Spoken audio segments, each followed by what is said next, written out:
শামশেরগঞ্জে জাতীয় সড়কে shoot out গুলিবিদ্ধ হয়ে নিহত হোটেল ব্যবসায়ী। চাঞ্চল্যকর ঘটনাটি ঘটেছে বুধবার রাতে শামশেরগঞ্জ থানার নতুন ডাকবাংলা জাতীয় সড়ক সংলগ্ন এলাকায়।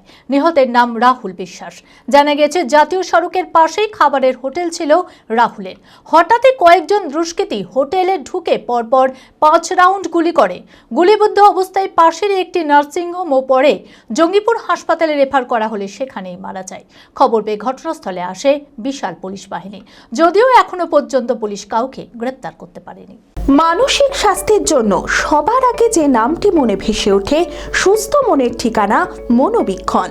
যোগাযোগ নাম্বার 7477799513। শামশেরগঞ্জ থানার নতুন ডাকবাংলা জাতীয় সড়কের পাশে খাবারের হোটেল ছিল রাহুল বিশ্বাসের। বাড়ি শামশেরগঞ্জের তারবাগানে। আগে বিড়ি পাতার ব্যবসা করলেও 2.5-3 মাস আগে খাবারের হোটেলের ব্যবসা শুরু করে সে।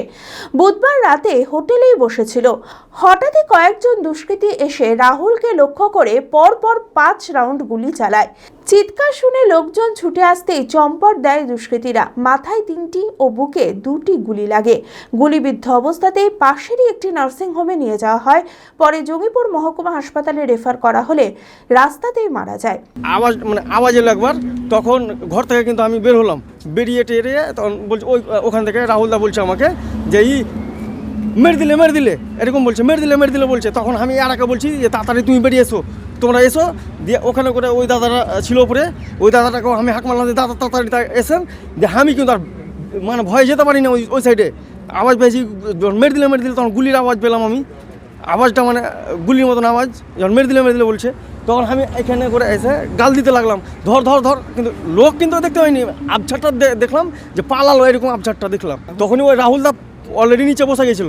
কোথায়? ওর দুয়ারের আগা দিকে। হ্যাঁ, এই তো বুকে লেগেছে, বুকে দেখলাম। হ্যাঁ, আর একটা মাথায় এই সাইডে। ওখান থেকে আমরা সব ফার্মেসির স্টাফগুলো ছিল, তারপর আরও ছিল সবাই মিলে ধরে তখন ইমার্জেন্সিতে নিয়ে এলাম। দিয়ে ইমার্জেন্সিতে স্যারকে ডাকতে গেলাম, স্যার এলো, এসে দেখে তখন বললে যে না, একটা জঙ্গিপুর নিয়ে চলে যেতে হবে। আমি 9টার মধ্যে ডিউটিতে ঢুকলাম। 9টার মধ্যে আমি 9:10 মনে হয়, যাই হোক ডিউটিতে ঢুকলাম। ডিউটিতে ঢুকে তখন ফার্মেসিতে ঢুকে তখন আমি গার্ড রুমে বসেছি। তারপরে এগুলো হয়েছে। খবর পেয়ে ঘটনাস্থলে আসে শামশেরগঞ্জ থানার বিশাল পুলিশ বাহিনী। ঘটনায় শোকের ছায়া পরিবারে। তবে পরিবারের দাবি, কারোর সঙ্গে কোনো শত্রুতা ছিল না রাহুলের। কী কারণে রাহুলকে হত্যা করা হলো, কে বা কারা এই ঘটনায় জড়িত রয়েছে তা খতিয়ে দেখছে পুলিশ। যদিও এখনো পর্যন্ত পুলিশ কাউকে গ্রেপ্তার করেনি। ঘটনার তদন্ত শুরু করে অভিযুক্তদের গ্রেপ্তারের দাবি জানিয়েছে পরিবার। কিছু অতটা বলতেও পারছি না কি থেকে কি হয়েছে না হয়েছে। আমরা গার্জেন ছিলাম, আমরাকে বলতো তোমার বাড়ি এরকম করছে, কেউ এরকম করছে, কি অসুবিধা হচ্ছে। তো ডাইরেক্ট এসে ওরা গুলি করছে। এটা তো বলার মুখেও আমরাকে দেয়নি যে তোমাদের ছেলে এরকম করছে, এরকম বদমাশি করছে। আমরাকে তো বলতো, সে ভাষাও তো বলেনি ওরা। আমার মনে হয় এরা বাইরে থেকে লোক নিয়ে এসে শুটার দিয়ে মেরেছে। আমি ওই এখন ওইটা কোনো পরিষ্কার হয়নি, তো ওটা তো বলতেও পারছি না। কিন্তু এ তো ওকে তো যা হয়েছে, যেটা শুনলাম, এখন তো আমরা চোখে দেখিনি কীভাবে মেরেছে। যা শুনলাম, গাড়ি থেকে নামলো, এসে ফট করে মেরে বেরিয়ে গেছে। 5টা গুলি দিয়ে, একটা প্রথমে মাথায় দিকে, তারপর 3টে দিয়ে, তারপরে 2টো দিয়ে। আমরা কি চাইছি, যেটা এখন পুলিশ প্রশাসন ব্যবস্থা নেবে সেটাই চাইছি। ওদের হোক, ওদের ফাঁসি হোক।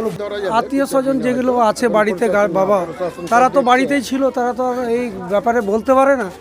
এবং যা কিছু করবে প্রশাসনের ওপরেই নির্ভর করে করা হবে। প্রশাসনের কাছে এটাই অনুরোধ যে এটা কোনো তদন্ত হোক। এইটা তো সেটা ওর সঙ্গে তো কারোর শত্রুতা ছিল এরকম মনে হচ্ছে না। এখন ওখান থেকে যদি কারোর কিছু হয়ে থাকে তা তো বলতে পারছি না। আমরা ছোট থেকেই দেখেছি ব্যবসা করতাম, পাতার ব্যবসা করতাম ওনার বাবার সঙ্গে। তারপরে হোটেলটা করেছি যা সময় কাটানোর জন্য, যে এটা হোক আর কি। এখন তদন্ত চাইছি, হ্যাঁ সঠিক তদন্ত হোক। অ্যাপেলো মার্বেল মুর্শিদাবাদ তথা রাজ্যের সর্ববৃহৎ মার্বেল প্রতিষ্ঠান। সমস্ত প্রকার মার্বেল, গ্রানাইট, স্যানিটারি ওয়্যার ও ফিটিংসের বিপুল সম্ভার। সমস্ত রকম সাইজের টাইলসের অফুরন্ত সম্ভার। আর.এ.কে সিরা কোম্পানির অনুমোদিত ডিলার আমরাই। কাজারিয়া টাইলসের মুর্শিদাবাদে আমরাই একমাত্র স্টার ডিলার। বিশদে জানতে আজই যোগাযোগ করুন Apollo marble, Chuapur, Baharampur, Murshidabad. Mobile number 9474102078।